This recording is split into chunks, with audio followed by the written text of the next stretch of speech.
The following podcast is brought to you by patreon.com/WrestleMedia.ca. Like what you hear? Want more of it ad-free, uncensored, and earlier? Sign up today at patreon.com/WrestleMedia.ca and start getting more for as little as $2 a month.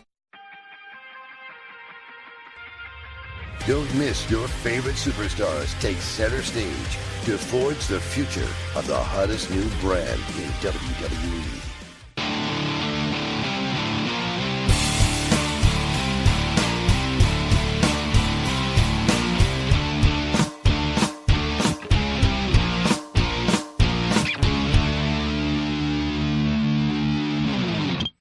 Welcome to Forging the Future, your home for NXT and more at WrestleMedia.ca. I am the Jeff Dehan, and that's not just a catchy title, kids. That's how you find me on the Twitters and the Instagrams at the Jeff Dehan. 2 A's in Dehan. I know I haven't said that part in a while. It's probably obvious, but not to everybody. I actually went through grade school with teachers, everybody spelling my name wrong. For some reason, they would put 2 N's and 1 A. I mean, I understand the 1 A, but I don't know why you would add the extra N. It just seems kind of weird to me. But I digress. And I'm flying solo this week. Kicking it old school a little bit here for any longtime fans of the go-home spot. Circumstances kind of beyond people's control. It's not really anyone's fault. But unfortunately, I am kicking it solo this week, but I am going to endeavor to keep it as entertaining as possible. Because much like Mark Henry, who you can see in Kingston, Ontario on June 15th at Chinlock 5, that's what I do. Or at least that's what I try to do. I like to be entertaining for you. Whether you're patrons or you're our free, I was going to say customers, but I guess that's not really the right word. Listeners, fans, if you will. I want to give you guys something that's fun to listen to, and I know it's not easy when you don't have the witty banter. I considered talking back and forth to myself, giving myself a funny voice. I could talk back to myself like this, but that would probably get annoying. Or I could do an impression. Maybe I could do the Grinch. But then I realized the Jim Carrey Grinch came out quite a while ago, so a lot of people might not even know that film compared to the Benedict Cumberbatch animated one that came out last year. So I'm opting not to do that either, and I'm just going to kick it full old school because that's a hip term these days. And give you all the Jeff Dehan, bringing you all of the NXT goodness that you love, with a little bit of AEW sprinkled in for good measure. Of course, this past weekend was AEW's Double or Nothing, but as of this recording, it has not aired, so I can't really talk about it. And while there's a good chance I might talk about it next week, at the same time, I know a lot of our shows are probably going to talk about results and things like that. And I really don't want our shows to be too repetitive and talking about the same thing. While you do get different perspectives from different hosts, I still don't want to be treading on the same path, so to speak. It's why I'm not actually going to talk very much about the Hangman Page Pac stuff that happened this week, because I know the Wrestling Show talked about that. So I'm not going to delve too deeply into it. I will say that regardless of the situation, I've heard visa issues. I've heard issues with the fact that Pac is undefeated in Dragon Gate and they wanted to keep it that way, yada yada. Regardless of what the actual reasons are, I really liked the way it was handled from a kayfabe perspective. If you checked out one of the 2 episodes of Being the Elite that came out this week, I believe it was the first episode that dropped on Monday. Or it might have been from the previous week, and maybe I was just really late watching it. I'm not sure. But they really handled it well with the whole full gear thing with Hangman and having him be ready and go to England and face Pac. And then the attack afterwards, which caused Pac to say he wasn't going to be at Double or Nothing. Storyline-wise, this was handled extremely well, and I really, really dug that. So I just wanted to give my 2 cents. I didn't want to delve too deeply into it, but that's how I feel about that. And I guess that more or less kicks off the news for this week. So let's continue on, shall we? Triple H on Twitter this week announced TakeOver War Games 3 will be happening the same weekend as Survivor Series and taking place from Chicago. So I guess technically it would be TakeOver Chicago 4, but when they don't take place exactly at the same time of year, I'm kind of glad they don't continue the numbers. Like Brooklyn 1, 2, and 3, I get it. They spent 3 consecutive years having SummerSlam in Brooklyn, so they had the takeovers in Brooklyn. So they were happening at the same time every year. But like, for example, this Toronto is TakeOver Toronto 2, but it's been almost 2 years since the first one, which would take place at Survivor Series, and now this one's taking place at SummerSlam, or at least coinciding with those events. So I don't know if they're actually calling it Toronto 2, or if it's just TakeOver Toronto or TakeOver Canada. They really kind of, they're pretty choosy with their titles. Like instead of going with Brooklyn 4 WrestleMania weekend, they called it TakeOver New York. And that's fine. I'm not splitting hairs over the names or anything. I'm mostly just bringing this up because TakeOver War Games 3 is happening at the Survivor Series event like it has the last 2 years in a row, because the good thing about War Games, it doesn't actually matter where it takes place. It's still War Games. And I'm looking forward to it. I really dig the War Games gimmick.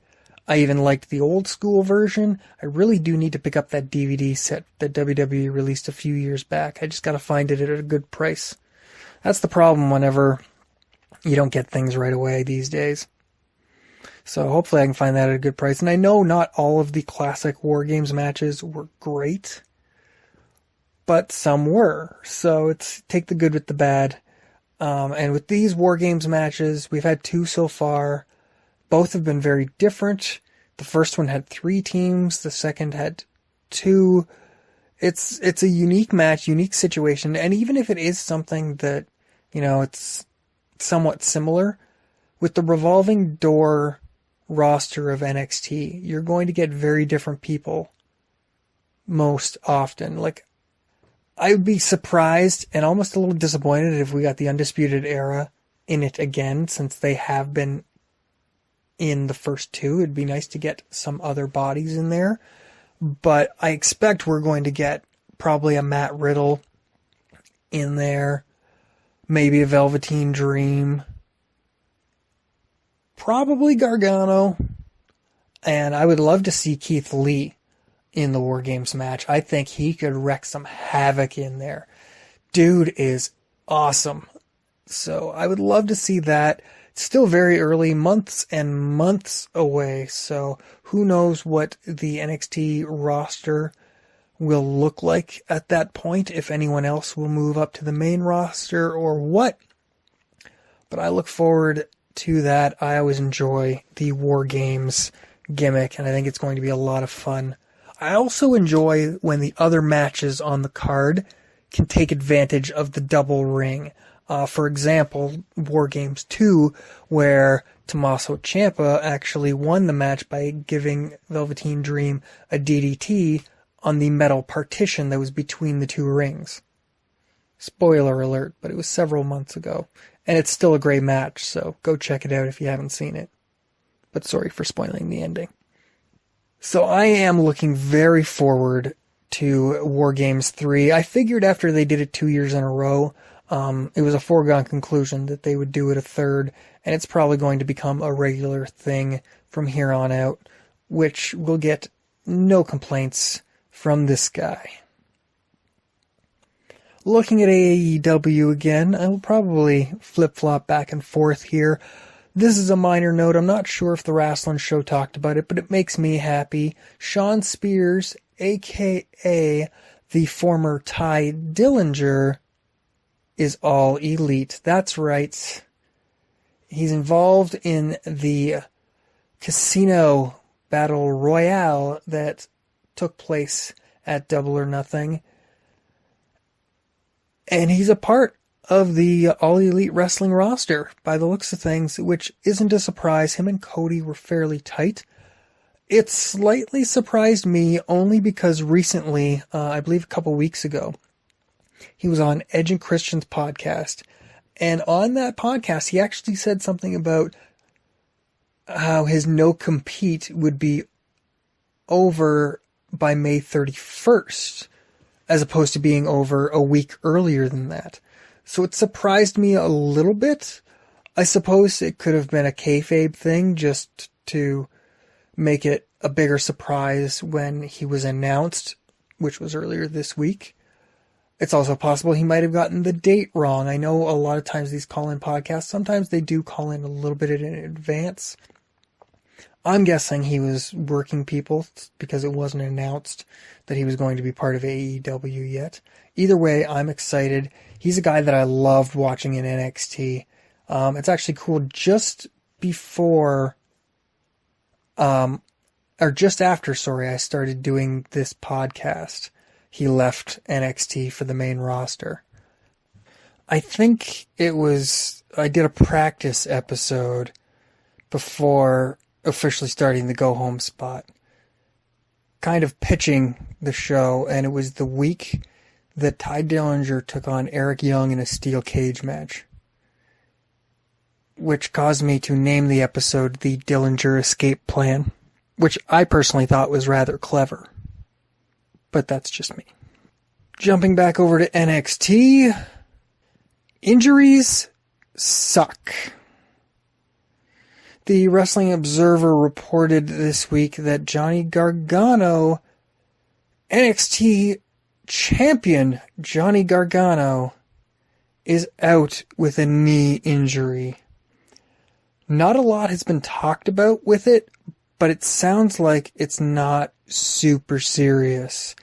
Although he hasn't worked a house show since March 8th, and here we are at the end of May, he's expected to be ready for TakeOver 25.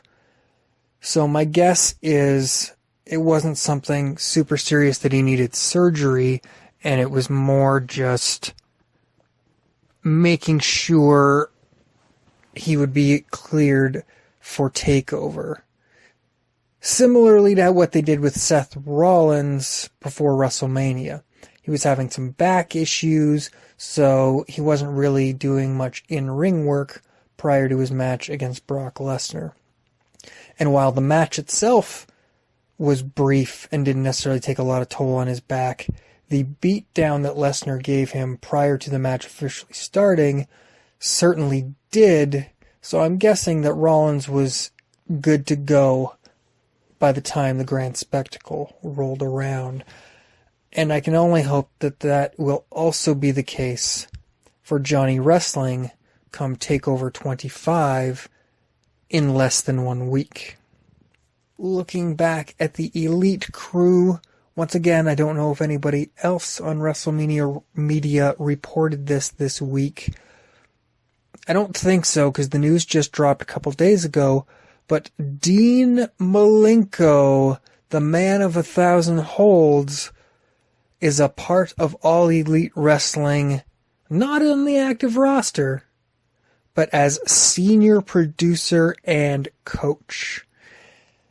Personally, I think this is an amazing get for All Elite Wrestling. Dean has such a great mind for the business. I realized that he never had a fantastic run in WWE. His most well-known storyline was that kind of creepy stalker angle with Lita, which was uncomfortable to say the least. But he's a fantastic worker. Any younger fans, if you have the WWE Network, I urge you, implore you, to go check out some of his stuff from WCW. The man was just a fantastic worker. And he's got such a great mind for the business. He spent a long, long time after he stepped out of the ring as a road agent and producer for WWE.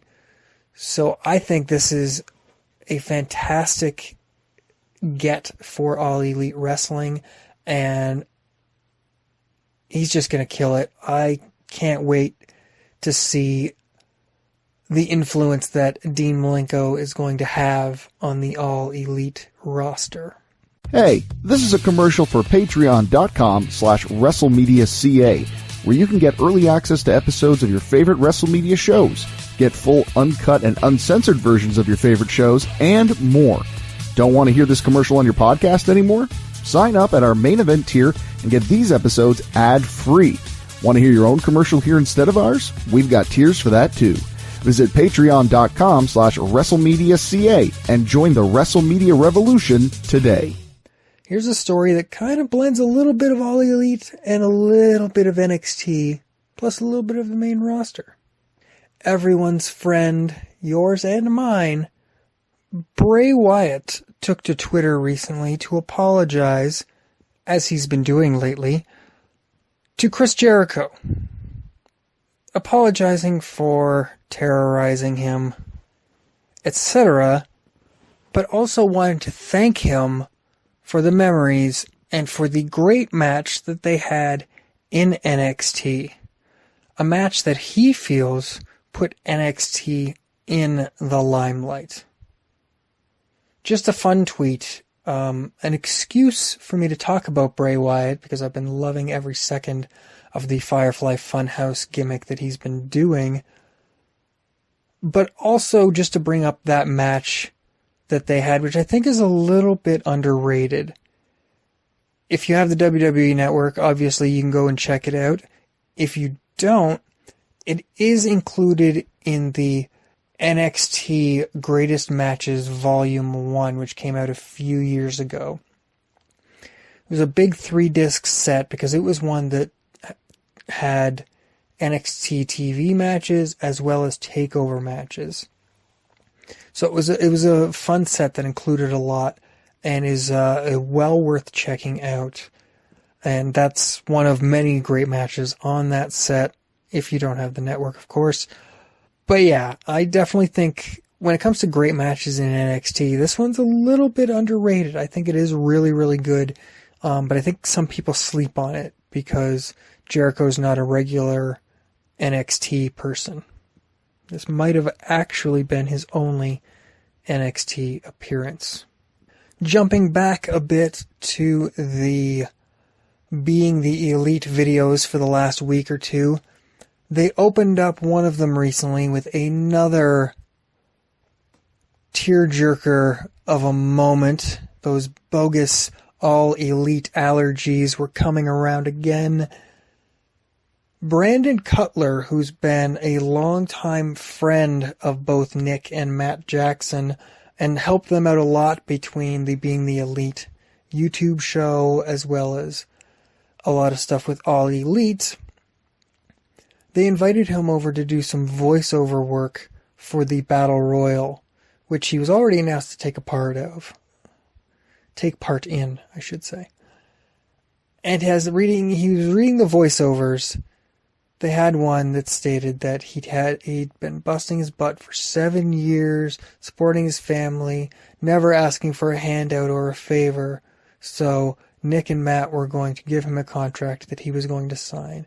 He was floored, and he called his wife, who actually makes gear and does a lot of the gear for the Young Bucks, and it was such a good, heartfelt moment. If you can, go and check it out.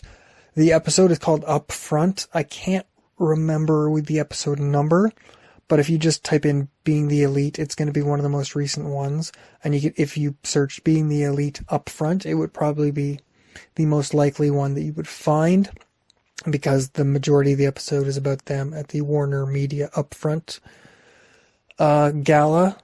But definitely worth checking out. It's such a great moment. Even more emotional than the one with referee Rick Knox from the previous week.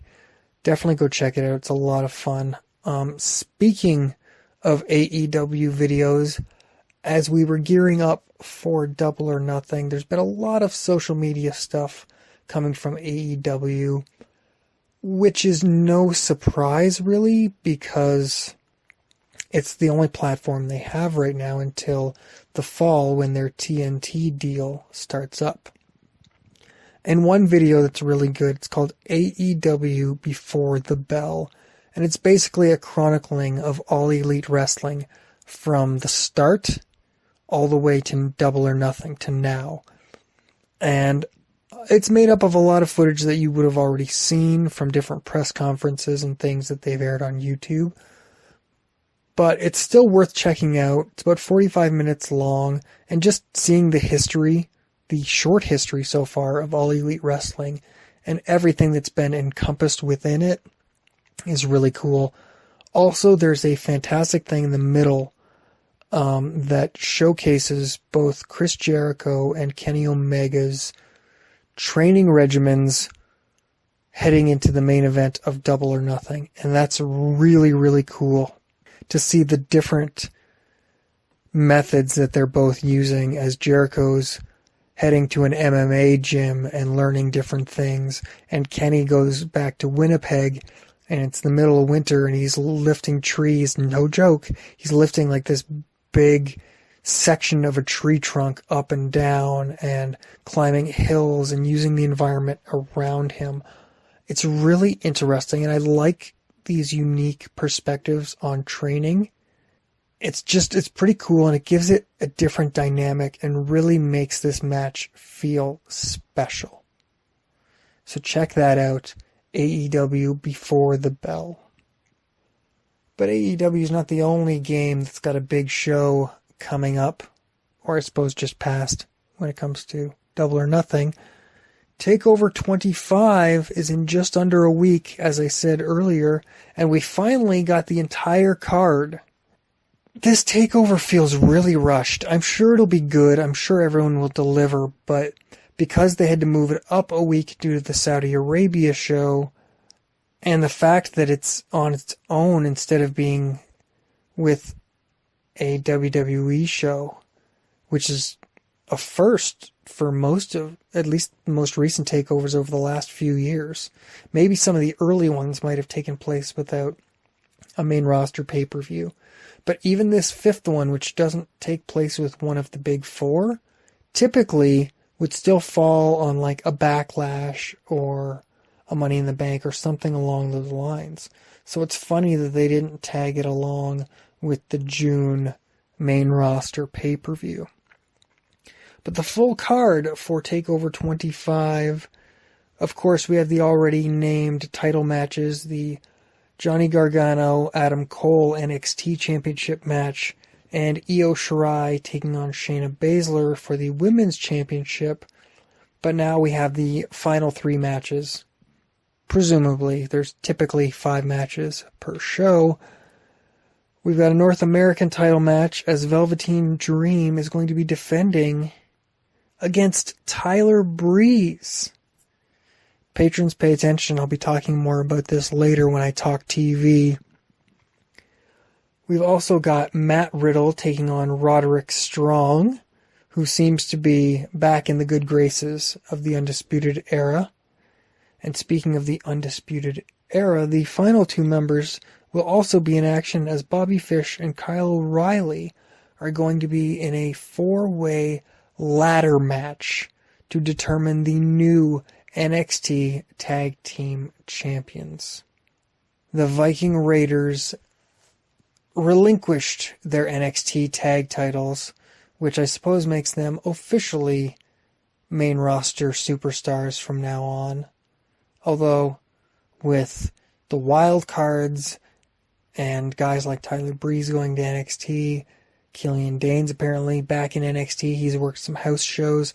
Who knows if we might see the Viking Raiders again, but they have relinquished the tag titles, and the match is going to be, as I said, Fish and O'Reilly against the Street Profits, against the Forgotten Sons, against Danny Burch and Oney Lorcan in a 4-way tag team ladder match, also known as the Show Stealer.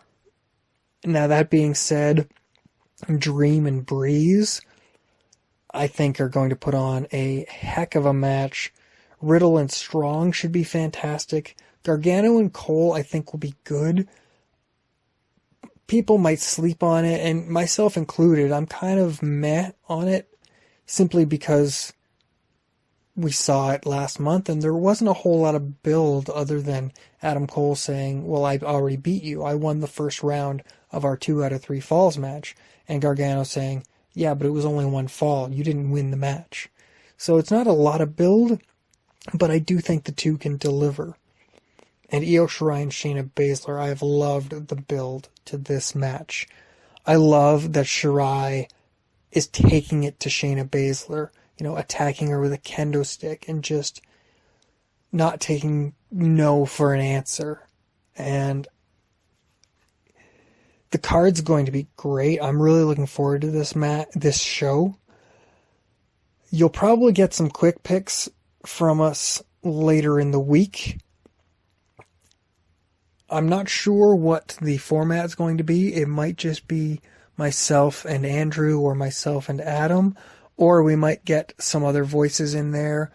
I definitely would like to get Mike's perspective on NXT again. We haven't heard from him on a TakeOver Quick Picks, seems like a little while.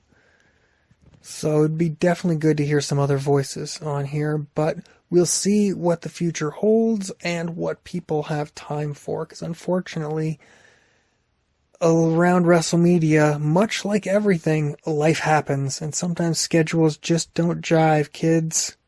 Bah! Bah! Bah! Bah! Tales from the PC. Incidentally, if you know where that little beat is from, feel free and hit me up on Twitter at @TheJeffDehan, or check out our Facebook page, facebook.com/WrestleMedia.ca. Yes, it's from an actual song. Maybe if nobody guesses, I'll let you know next week if I remember. But it's the intro to a song from, I'm gonna say, the early 90s. But moving right along, from the WWE Performance Center YouTube, lots of fun stuff this week. Starting off, this one actually was released just before Adam and I recorded last week. And I was going to talk about it, but I thought I would save it, especially if this week was going to be light, which it wasn't, but still. Folks from the Performance Center and folks from Cirque du Soleil had a talent exchange. This is actually a lot of fun. It would have been cool to witness this in person. Members of the Cirque du Soleil cast, I suppose. I don't exactly want to say roster, because it's not a sporting event. I will say cast. Came to the Performance Center and took some bumps and learned what it was like to be an NXT superstar or somebody in the Performance Center. And then on the flip side of that, some NXT folks got to see what it was like to be involved with Cirque du Soleil and do various flips and jump through hoops and wire work and so much fun stuff. And it's really, really cool. definitely worth your time to check it out. It's only a few minutes long anyways. But it's really, really neat, especially when you see how flexible everybody in Cirque du Soleil is and the almost inhuman things that they can do. They're crazy athletic. And then, of course, NXT superstars are also crazy athletic, just in a different way. So it's really cool to see these two worlds meet. We got an introduction video for Xia Li. Now, while we have seen Xia Li in action in NXT a few times for sure, and she's been on Tales from the PC on more than one occasion as well, this was a great introduction, kind of a little promo video for her, a little vignette, and seeing her in action, seeing her train, was really, really cool. And it's just, I like this stuff because I like getting to know the wrestlers. I loved when they did this for Roderick Strong a year ago. Now, granted, that he was already established. That was more just to see his backstory. This is something where Xia Li's not really fully established to the viewers of NXT. But obviously, she's going to be a big name, and that's why they want to have this kind of an introductory video to show people what she can do and get to know who she is. So it's a lot of fun. It's definitely worth checking out. The first female Chinese signee to WWE, I believe. I could be wrong on that, though. And speaking of ladies in NXT, continuing the series that seems to be a regular thing now, Kacy Catanzaro filmed her reaction to her boyfriend Ricochet's performance in Money in the Bank. These are always kind of a lot of fun. I mean, I guess you kind of have to be a fan of Kacy, otherwise you probably wouldn't enjoy them.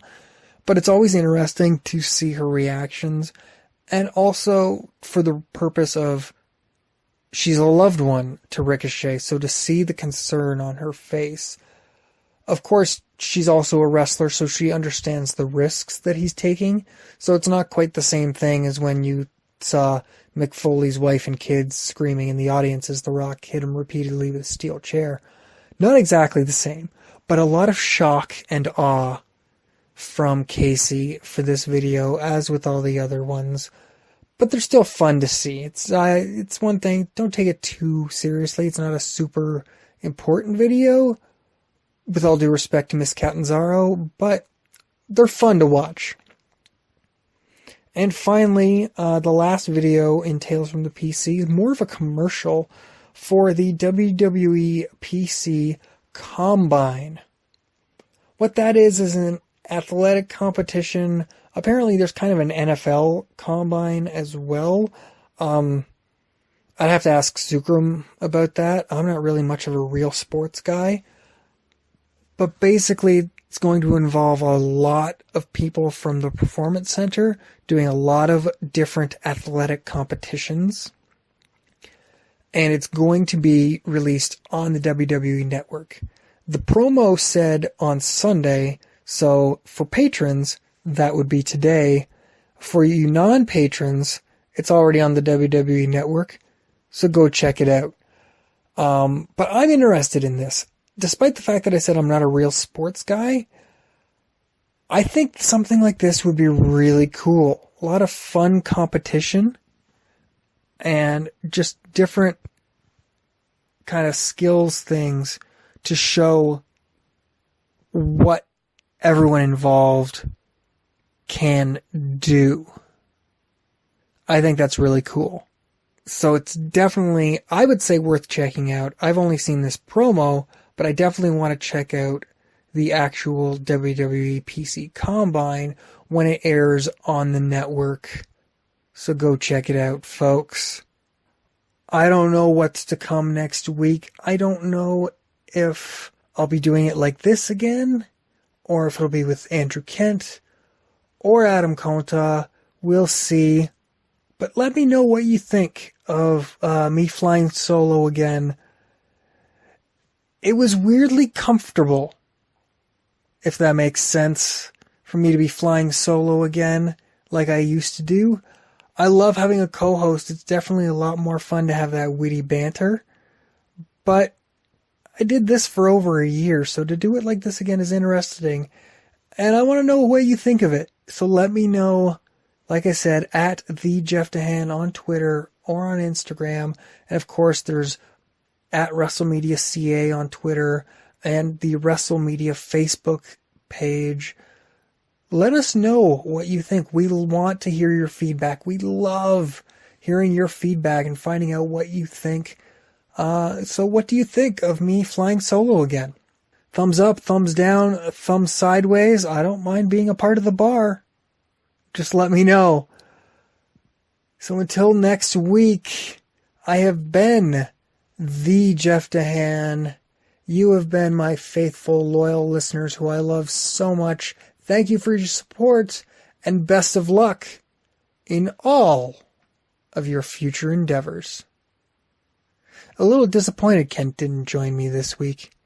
I was hoping he could teach me how to tuggy.